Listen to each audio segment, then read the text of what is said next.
వంట చేయబుద్ధి కానప్పుడు ఏదైనా సింపుల్గా తిందామని అనుకున్నప్పుడు ఒక్కసారి ఈ రసం రైస్ ట్రై చేయండి. టేస్ట్ అయితే నిజంగా సూపర్ ఉంటుంది.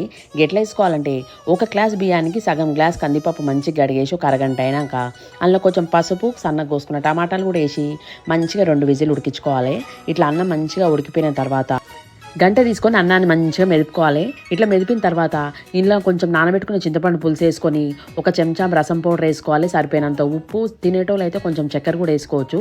కొంచెం చక్కెర వేసుకొని ఒక గ్లాస్ నీళ్ళు పోసి మంచిగా కలిపేసి పొయ్యి మీద పెట్టి ఇంకొక 5 నిమిషాలు మంచిగా ఉడికించుకోవాలి. ఇట్లా మంచిగా ఉడికిపోయిన తర్వాత లాస్ట్లో కొత్తిమీర వేసుకోవాలి. కొత్తిమీర అయితే కంపల్సరీ వేస్తాం అనుకోండి అందరము.